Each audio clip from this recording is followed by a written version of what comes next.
So there I was, Jake Morrison, professional screw-upper of all things important, standing in the cargo bay of what I can only describe as a space mall designed by someone who really, really hated the concept of right angles. The ship was called the Dreadnought Eternal, which sounds impressive until you realize it's basically a floating military academy for alien kids whose parents have more credits than sense. Now you might be wondering how a guy whose greatest achievement was once eating 17 hot dogs in a single sitting ended up on an alien warship. Well, that's a beautiful story involving a clerical error, 3 different translation programs, and what I'm pretty sure was cosmic-level bureaucratic spite. See, I was supposed to be assigned as a janitor to the human embassy on Kepler 442b. Simple job: mop floors, empty trash, try not to accidentally start an intergalactic incident. Instead, some genius in the Galactic Personnel Department decided that sanitation specialist and cultural liaison specialist were basically the same thing. Which, if you think about it for exactly 0 seconds, makes perfect sense. But here's where it gets really fun. The Academy's most notorious problem child isn't some teenage delinquent with anger issues. No, it's Warlord Krekstar's twin cubs, Zix and Nox. And when I say Warlord, I mean the kind of alien who makes entire star systems surrender just by showing up for dinner. This guy has personally conquered 14 planets, commands a fleet that could turn Earth into cosmic dust, and his battle cry is literally registered as a weapon of mass destruction in 47 different legal systems. His kids, they refuse to train with anyone, won't fight, won't learn combat tactics, won't even hold a plasma rifle without crying. The Academy's top instructors, beings whose very names make hardened space marines wet themselves, have all thrown in the towel. These cubs have gone through 12 different drill sergeants, 4 psychologists, 2 exorcists, and 1 very confused dietary consultant. The alien equivalent of military school, and these 2 little fluffballs just want to play patty cake. Which brings us to me, standing there with my mop bucket and a work visa that's apparently worth less than the paper it's printed on, about to become the galaxy's most underqualified childcare provider. The Academy's commandant, a 12-foot-tall reptilian nightmare named General Vorthak, looked at me like I was something he'd scraped off his boot. "You," he said, his voice sounding like gravel in a blender, "are going to fix this problem." I stared up at him, clutching my mop like it was going to protect me from this cosmic-sized misunderstanding. "Sir, I think there's been some kind of mistake. I'm here to clean toilets, not raise alien warlord babies." He leaned down until his face was inches from mine, and I could smell what I really hoped was just his lunch. "There are no mistakes in the Galactic Personnel Department," he growled. "Only opportunities for personal growth." Right, personal growth. That's exactly what I needed. More opportunities to spectacularly fail at things I was never qualified to do in the first place. So naturally, my first day started with me getting lost. The Academy's layout makes absolutely 0 sense to anyone with a functioning understanding of 3-dimensional space. I'm talking corridors that loop back on themselves, elevators that go sideways, and what I swear was a room that existed in more dimensions than should be mathematically possible. I finally found what the translation device insisted was the Cub training facility, which looked like someone had crossed a playground with a medieval torture chamber. There were climbing structures that defied gravity, obstacle courses that seemed designed to violate several laws of physics, and training dummies that I'm pretty sure were still technically alive. And there, in the middle of this alien death playground, were Zix and Nox. Now, I should probably mention that when you're expecting cubs, your brain automatically pictures something small and fluffy. These guys were about 4 feet tall, covered in what looked like armored scales, had claws that could probably open cans, and eyes that literally glowed red when they got excited. So basically, imagine a velociraptor that someone taught to walk upright and wear tiny military uniforms. They were currently engaged in what could charitably be called ignoring their instructor with extreme prejudice. A massive, spike-covered alien who introduced himself as Drill Master Gorlak was trying to demonstrate proper combat stances, while the cubs sat in a corner playing some kind of alien patty cake game. "You will assume the stance of inevitable destruction," Gorlak bellowed, brandishing what I assumed was meant to be an inspirational war club. Zix looked up and chirped something that the translator helpfully rendered as, "No thank you, we are busy with friendship circles." I watched this magnificent disaster unfold for about 10 minutes before Gorlak noticed me standing there with my mop and bucket. He stomped over, looking like a walking tank with anger issues. "Are you the new cultural liaison specialist?" he demanded. "Well," I said, "I'm definitely new, and I suppose I'm here, so by process of elimination. That's when both cubs suddenly perked up and stared at me like I'd just performed magic. They abandoned their game and bounded over with all the enthusiasm of puppies who just discovered tennis balls. "Human," Zix squeaked, which somehow sounded terrifying in a tiny voice. "You are the soft-skin warrior species. We have studied your people," added Nox, bouncing on his toes. "You are the most dangerous fighters in the galaxy." I blinked. "I'm sorry, what now?" Gorlock snorted.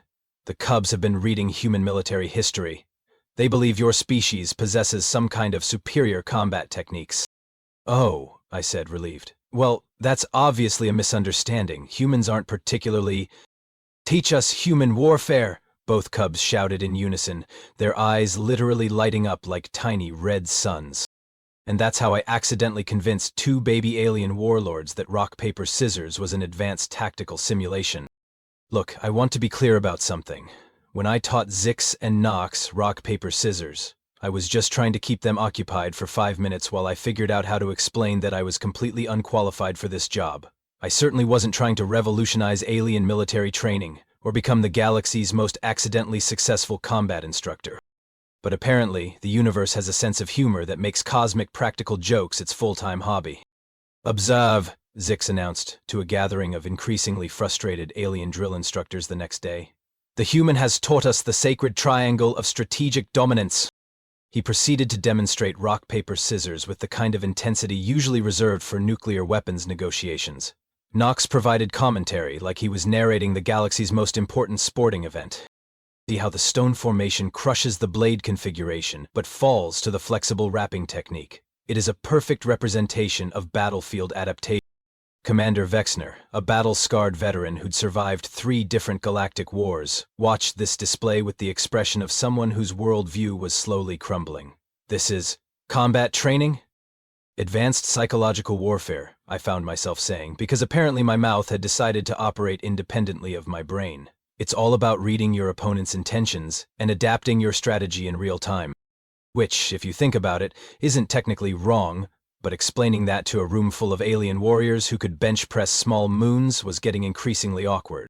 The cubs, however, were absolutely convinced they'd unlocked the secrets of human tactical superiority. Every simple thing I did became some kind of legendary combat technique in their minds. When I stretched after sitting too long, they called it preparation ritual for battle readiness. When I cleaned my glasses, it became optical enhancement for target acquisition. I made the mistake of showing them how to tie shoelaces, and suddenly they were convinced it was an advanced restraint technique called the binding of defeated enemies. The breaking point came when I innocently mentioned that humans sometimes count to 10 when they're angry. "Mental conditioning to suppress emotional responses during combat," Nox gasped. "Brilliant." Within hours, both cubs had adopted this technique and would dramatically count to 10 before doing absolutely anything. Walking to the cafeteria? Count to 10 first. Picking up a training weapon? Better count to 10. Using the bathroom? You guessed it.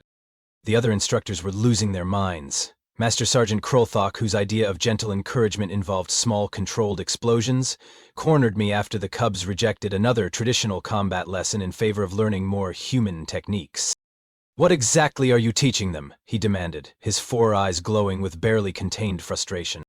"Well," I said, watching Zix and Nox practice what they called strategic patience meditation by counting to 10 while staring intensely at a training dummy, "I'm not entirely sure anymore." The real problem was that the cubs were getting results. Not necessarily the results anyone wanted, but results nonetheless. They were more focused, more disciplined, and definitely more enthusiastic about training. They just refused to do any actual combat training unless it involved human tactical methods. Yesterday they spent 6 hours practicing what they called stealth movement, after I mentioned that humans sometimes tiptoe when they don't want to wake someone up. 6 hours of tiptoeing, with the dedication of monks pursuing enlightenment. I was creating the galaxy's most polite and considerate future warlords, and I had absolutely no idea how to stop it. You know that feeling when you're doing something you probably shouldn't be doing and then you hear footsteps behind you that definitely belong to someone who's going to have opinions about your life choices? Well, multiply that by the sound of armored boots that could crush small vehicles, add the subtle background noise of reality bending slightly under the weight of pure intimidation, and you'll have some idea of what it was like when Warlord Krexstar arrived unannounced at the academy. I was in the middle of what the Cubs called advanced hydration strategy training, which was really just me showing them how to drink water without spilling it on themselves, when the entire training facility went dead silent. Not the kind of silence you get when someone drops a plate in a restaurant. This was the kind of silence that happens when the laws of physics briefly consider taking a vacation rather than deal with whatever's about to happen. Krekstar walked into the room like a mobile natural disaster, with excellent posture. He stood about 8 feet tall, had shoulders that could double as landing pads for small aircraft, and was covered in what I can only describe as armor that looked like it had been forged from the nightmares of lesser gods. His face was basically a collection of sharp angles arranged in a way that suggested violence was not just an option but a hobby he was particularly good at. The Cubs, who had been practicing their tactical sipping technique with the kind of focus you'd normally see at surgical conventions, immediately perked up and rushed toward their father with joy that was both heartwarming and absolutely terrifying to witness. "Father," Zik chirped, bouncing up and down, "we have learned so many new human combat techniques. The soft-skinned warrior has taught us the ancient ways," Knox added, gesturing at me like I was some kind of mythical creature instead of a guy who once got his head stuck in a mailbox. Krekstar's eyes, which glowed like miniature red stars, slowly turned toward me. I felt like a bug being examined by something that collected bugs, for the express purpose of finding new and creative ways to squish them. "You," he said, his voice carrying the kind of authority that made planets reconsider their orbital patterns, "are the human cultural liaison." It wasn't a question. When someone has personally conquered 14 worlds, they don't really do questions. They do statements that reality is expected to accommodate. "Well, yes, sir. Technically speaking, I suppose I am, though there might have been some kind of administrative mix-up involving job classifications and possibly the fundamental nature of my qualifications for this position," I said, because apparently stress makes me turn into a human run-on sentence. "Show me what you have taught my offspring." This was not a request either. This was what philosophers might call an inevitable universal constant, like gravity or the tendency for toast to land butter side down. The Cubs immediately launched into what they proudly called the demonstration of human tactical supremacy. They showed him rock, paper, scissors, which they performed with the solemnity of ancient religious ritual. They demonstrated their counting to 10 technique, which they explained as emotional regulation for optimal battlefield decision-making. They even showed him their improved tiptoeing skills, moving around the room with the kind of exaggerated stealth that suggested they believed invisible enemies were everywhere.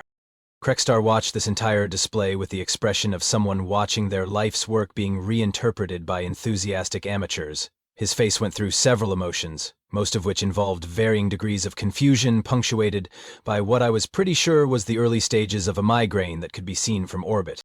"This," he said slowly, "is what passes for combat training among humans." "Oh no, sir," I said quickly. "This is just basic recreational activity and, well, counting and trying not to make noise when people are sleeping. It's not actually combat training at all." I think there might have been some kind of misunderstanding about my qualifications and the nature of human military doctrine, and also possibly my entire reason for being here. The Cubs looked at me with the kind of betrayal usually reserved for people who reveal that Santa Claus isn't real. "The human practices humility," Zik said wisely. "It is clearly a psychological technique to confuse enemies." "Father," Knox added, tugging on Krekstar's armored leg, "the human's teachings have made us stronger. We feel more prepared for battle than ever before." Krekstar looked down at his Cubs, then at me, then back at his Cubs. I could practically hear his brain trying to process how his genetically superior warrior offspring had become obsessed with what was essentially an elaborate misunderstanding wrapped in a clerical error. "These techniques," he said carefully, "make you feel prepared for actual combat?" Both Cubs nodded with the kind of certainty that moves mountains and occasionally starts galactic wars. Krekstar stared at me for what felt like several geological ages. "Human," he said finally, "I believe we need to have a longer conversation about your training methods." I had the distinct feeling this conversation was going to involve significantly more personal danger than my original job description had suggested. That longer conversation turned out to be the kind of discussion that makes you reconsider every life choice that led you to that particular moment. Krekstar sat across from me in what I can only describe as a conference room designed by someone who believed furniture should double as weapons of intimidation. The table was made from what looked like polished asteroid metal. The chairs could probably survive direct nuclear strikes, and the lighting suggested that whoever designed this room had strong opinions about the psychological effects of dramatic shadows. "Explain to me," Krekstar said, his voice carrying the kind of patience that preceded historically significant explosions. How drinking water without spilling and playing children's games constitutes military training. I opened my mouth to launch into what I hoped would be a reasonable explanation of the massive misunderstanding that had brought us to this point, when the room's communication system crackled to life with the kind of static that suggests urgent bad news is about to ruin everyone's day. "Warlord Krekstar," came a voice that sounded like it belonged to someone whose job description included phrases like bearer of terrible tidings. "Your presence is required in the command center immediately. We have received a challenge." Krekstar's eyes flared brighter, which I hadn't thought was physically possible. "What kind of challenge?" "Warlord Vexgoth of the Crimson Fleet has issued a formal combat trial. He claims your cubs are unfit for command and challenges their right to inherit your territories. He demands proof of their combat worthiness within the next solar cycle, or he will petition the Galactic War Council to declare them inadequate." The temperature in the room seemed to drop several degrees. In the alien military hierarchy, being declared inadequate was apparently somewhere between public humiliation and cosmic-level professional suicide. "My cubs," Krekstar said slowly, "will face this challenge." "Sir," the voice continued with the careful tone of someone delivering news that might result in their immediate vaporization, "Vexgoth cubs have been trained by the Draconian Elite Combat Academy. They are considered among the finest young warriors in 7-star systems." Krekstar stood up, his armor making sounds like a spaceship preparing for launch. "Summon my cubs. We will proceed to the combat arena." And that's how I found myself 20 minutes later standing in what can only be described as the galaxy's most unnecessarily dramatic fighting arena, watching Zix and Nox face off against 2 alien warriors who looked like they'd been specifically designed to win fights. Vexgoth's cubs, who went by the charming names of Destruction and Annihilation, because apparently some alien parents have no sense of subtlety, were about the same size as Zix and Nox, but moved like violence was their native language. They wore traditional combat armor that looked like it had been designed by a committee of angry engineers, carried weapons that hummed with barely contained energy, and had the kind of confident swagger that suggested they'd never met a problem they couldn't solve with strategic application of force. Zix and Nox, by contrast, stood in the center of the arena, wearing their academy training uniforms, and looking like they were about to participate in a friendly game of intergalactic patty cake. "This is going to be a massacre," I muttered to myself, watching the cubs bow politely to their opponents, while Destruction and Annihilation cracked their knuckles in a way that suggested recreational bone-breaking was a family hobby. Warlord Vexgoth, who looked like Krekstar's angrier, more heavily armed cousin, stood in the observation deck with the kind of smile that indicated he was already planning his victory celebration. "Your cubs show proper respect," he called down to Krekstar. "Perhaps their defeat will be swift and merciful." That's when Zix raised his hand.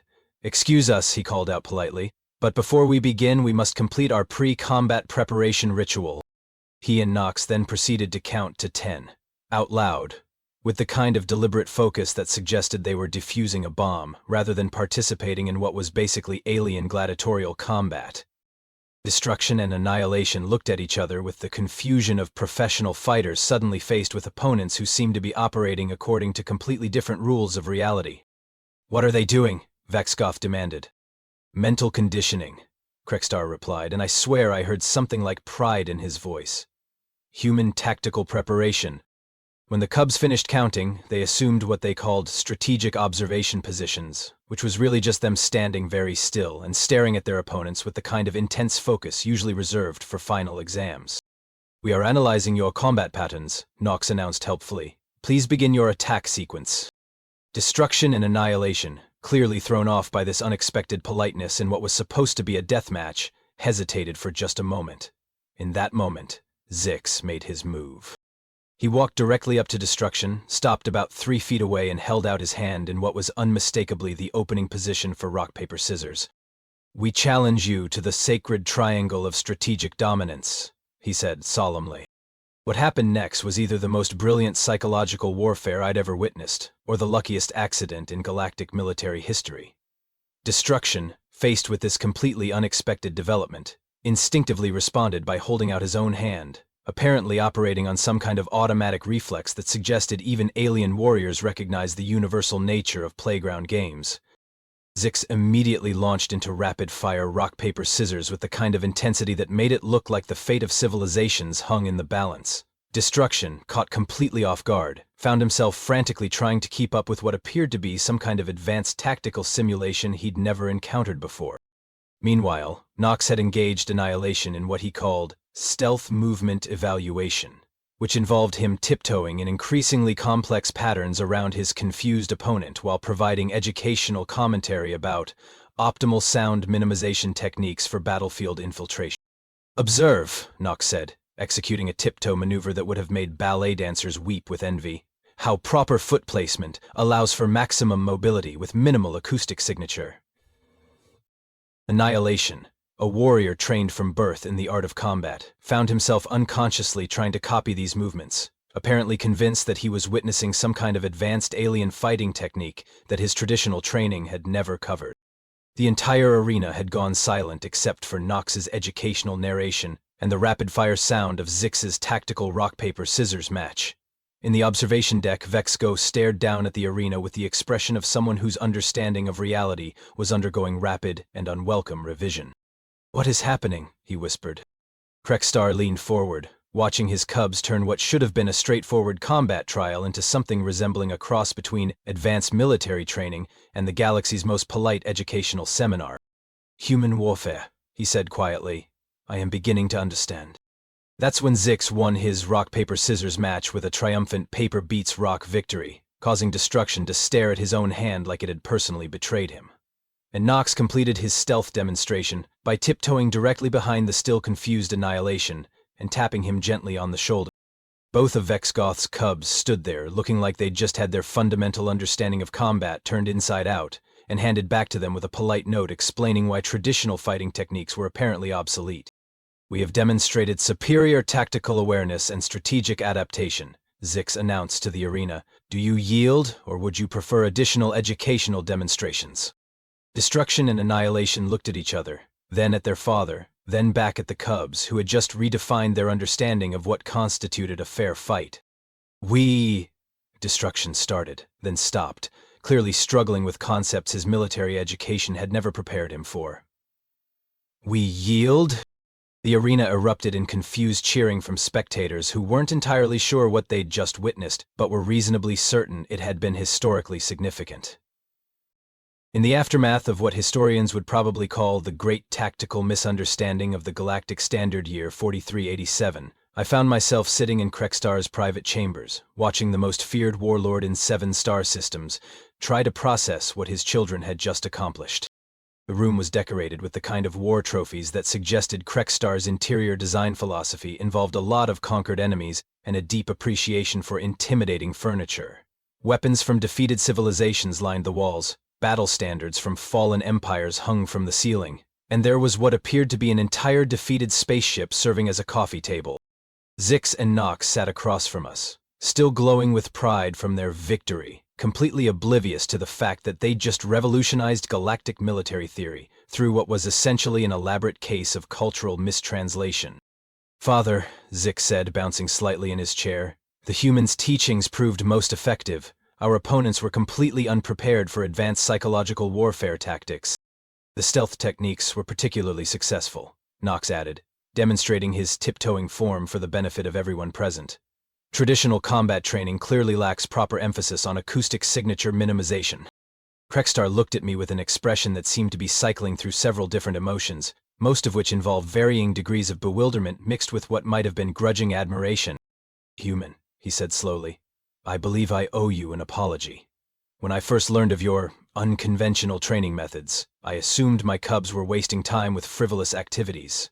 I now see that your techniques represent a form of warfare so advanced that it appears primitive to those who cannot comprehend its sophistication." I opened my mouth to explain once again that this was all a massive misunderstanding based on bureaucratic incompetence and the universal appeal of children's games, but something in Krexstar's expression suggested that interrupting him right now would be a mistake that could be measured in light years of regret.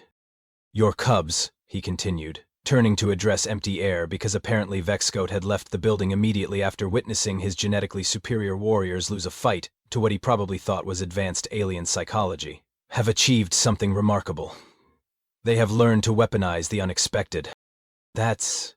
I started, then stopped, because I was beginning to realize that maybe, just maybe, there was something to what Krextar was saying. That's actually not entirely wrong. The essence of human tactical superiority, Krextar said, standing up and beginning to pace with the kind of energy that suggested major revelations were happening, is not superior technology or physical prowess. It is the ability to make warfare so fundamentally bizarre that opponents cannot adapt to it.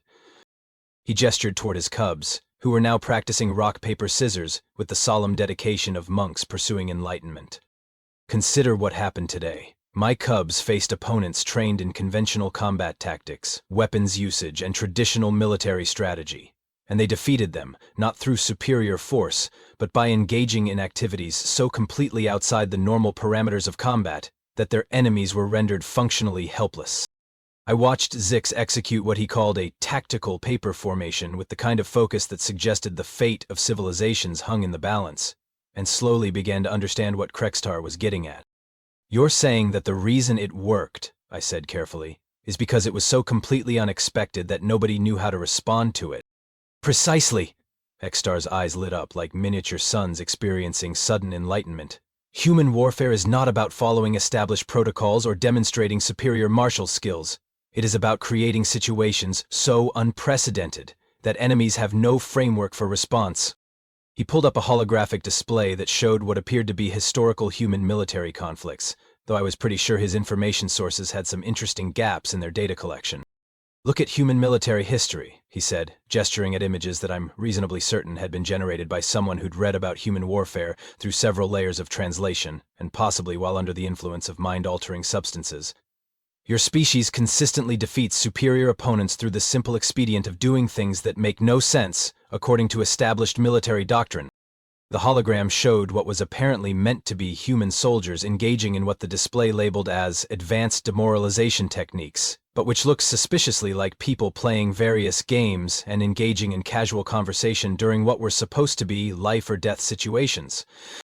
The counting ritual my cubs demonstrated today, Krextar continued, forces opponents to wait while psychological preparation occurs, creating temporal advantage through induced uncertainty.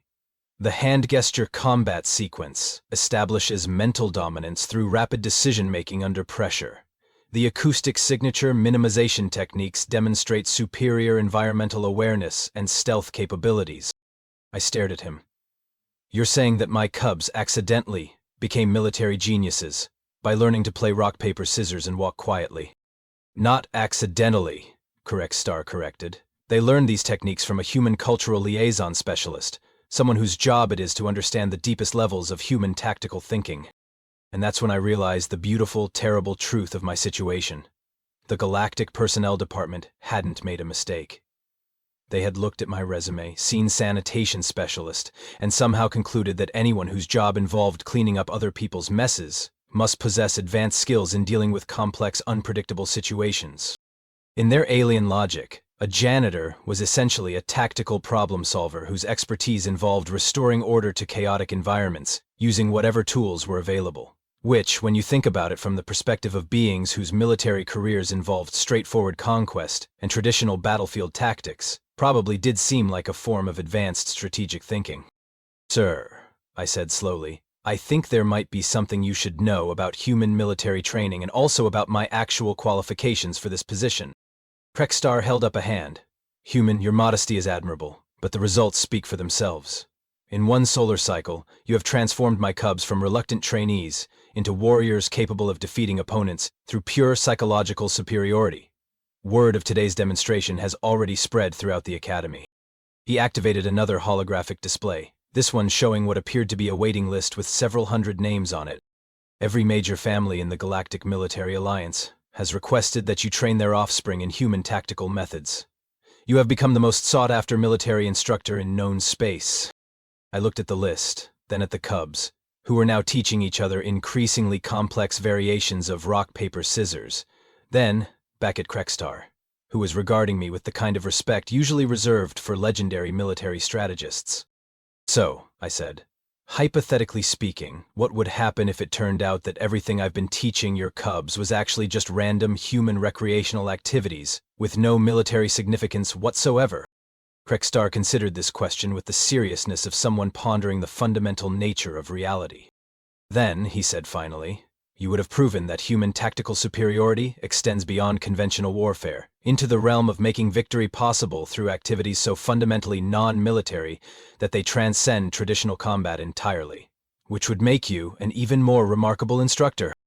I sat back in my chair and looked around at the trophies from Krekstar's conquered civilizations, the cubs practicing their advanced tactical simulations, and the list of alien families desperate to learn the secrets of human warfare from a guy whose previous greatest accomplishment had been successfully unclogging a toilet on the third try.